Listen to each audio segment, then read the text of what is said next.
Olá, olá, olá, pessoal. Hoje a gente vai fazer um devocional com um título A Aliança Eterna. E é inevitável falar de aliança e não lembrar de casamento, na verdade. Ainda mais que nos nossos dias de hoje tá se tornando um tabu cada vez mais intenso e presente na sociedade, né? Falar sobre esse assunto, até mesmo nas igrejas. Porque a gente chega a um ponto que as pessoas deturparam tanto esse assunto, né?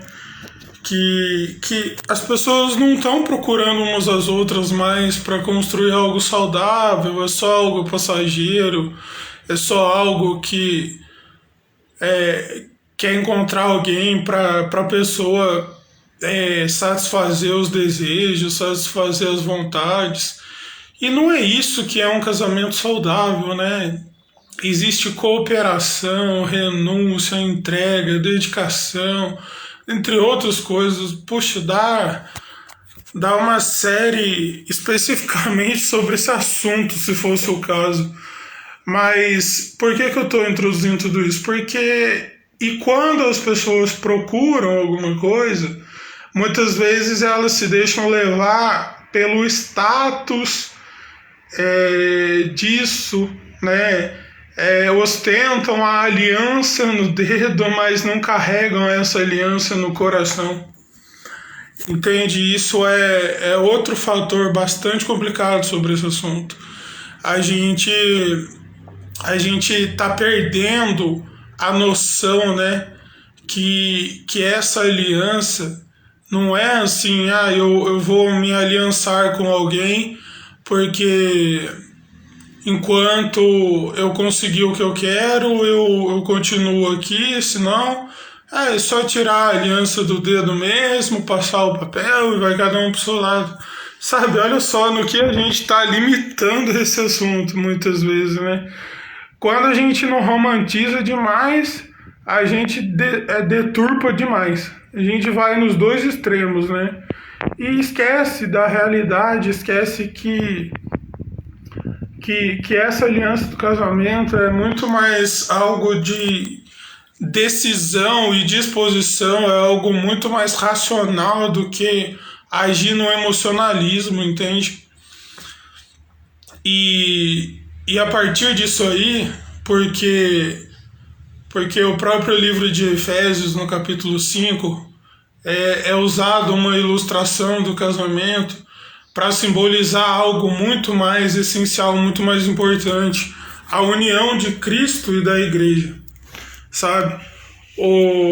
A comparação é tanta que é escrito que o marido deve se entregar pela esposa igual Cristo se entregou pela igreja.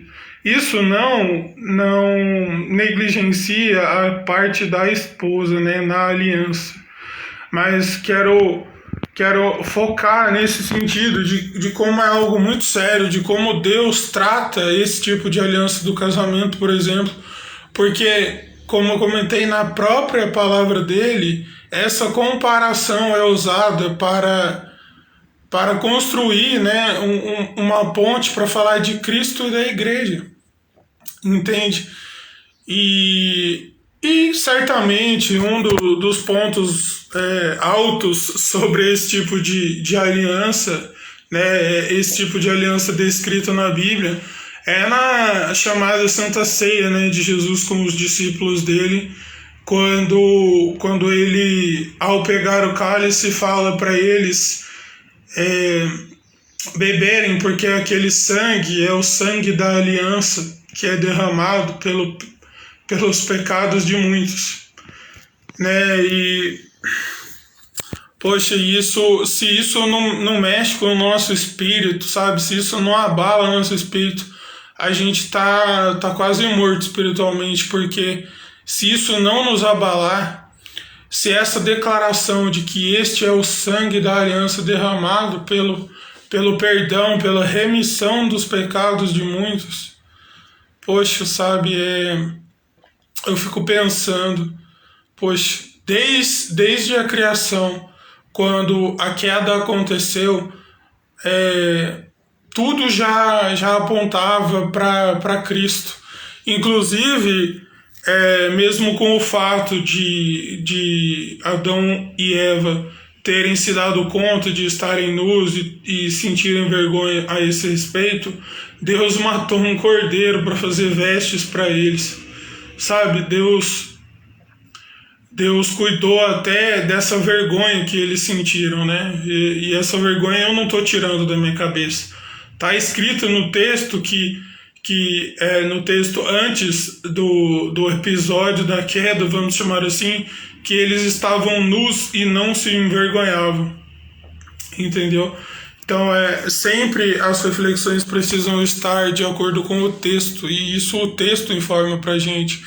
E depois que os olhos abriram pela influência de Satanás, do fruto da árvore do conhecimento do bem e do mal, eles se deram conta que estavam nus. E isso proporcionou vergonha, dentre tantas outras coisas. Porém, a aliança eterna já era revelada desde o princípio, por meio desse cordeiro e por meio de anos e anos, pela lei que tinha cerimônia de sacrifício pelos pecados e tudo mais, até o momento derradeiro que, como diz a palavra, que o verbo se fez carne, né? Ou seja, Jesus encarnou na nossa pele imunda.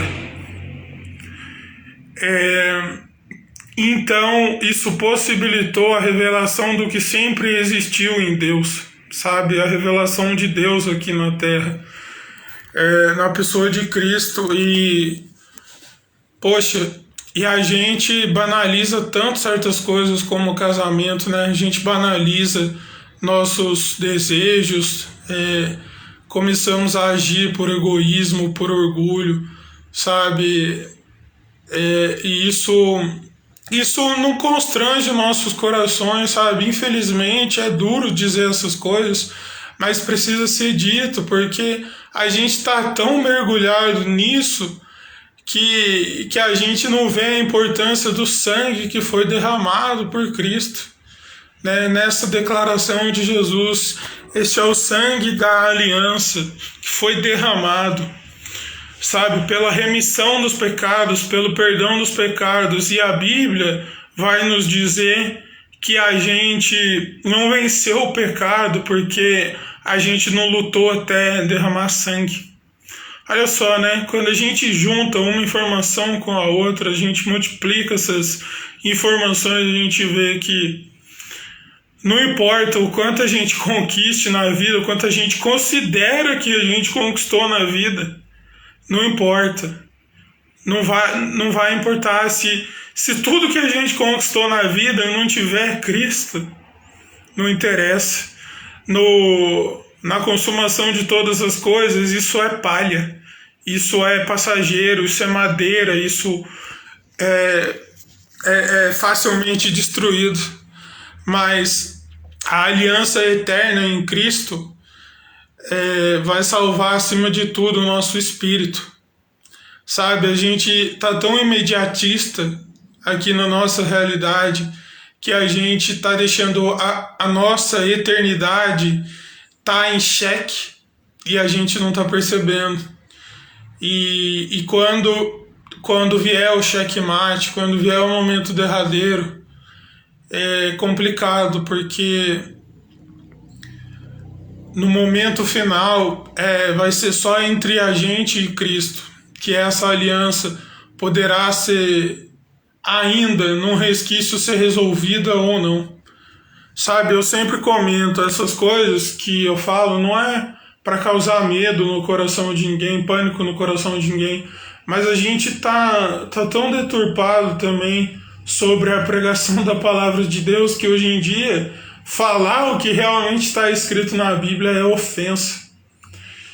E para finalizar, a gente muitas vezes não está se preocupando, né? E esquece, muitas vezes intencionalmente ou não, ou quando não é realmente por falta de conhecimento, mas a gente esquece do fato de que uma aliança, assim como no casamento, As duas partes precisam estar dispostas o tempo todo.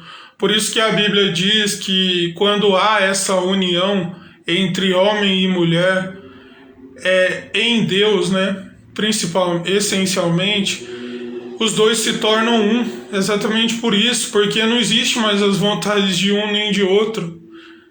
Existe uma cooperação, uma entrega, dedicação, renúncia. Isso é o tempo todo. Não adianta ser só um dia, 2 dias, 3 dias. Só que na aliança com Deus, a parte dele nunca vai ser falha. Ele nunca, e preste atenção no que eu estou falando, Deus nunca vai falhar na parte dele da aliança. Isso joga a responsabilidade para a gente, não que a gente detenha o poder, mas a nossa responsabilidade é dia a dia reconhecer que não tem como ter aliança com Deus sem Deus, não tem como ter aliança com Deus sem Cristo, porque é Cristo que é o nosso intermediário entre Deus, entre nós e Deus. E não tem outro, e a gente fica mistificando, fica banalizando isso, não tem outro intermediário. Jesus é o caminho, a verdade e a vida. Só que para isso, todo dia a gente precisa reconhecer que a gente é falho, pecador, e a nossa necessidade por Cristo. Mas a gente tem mascarado a nossa necessidade por Cristo, levando as nossas necessidades terrenas, e não a nossa necessidade espiritual, que a gente está perecendo, está morrendo espiritualmente, dia após dia, sendo consumido e não está se dando conta disso. Que hoje você possa dar vazão a esse entendimento na sua vida, da aliança eterna.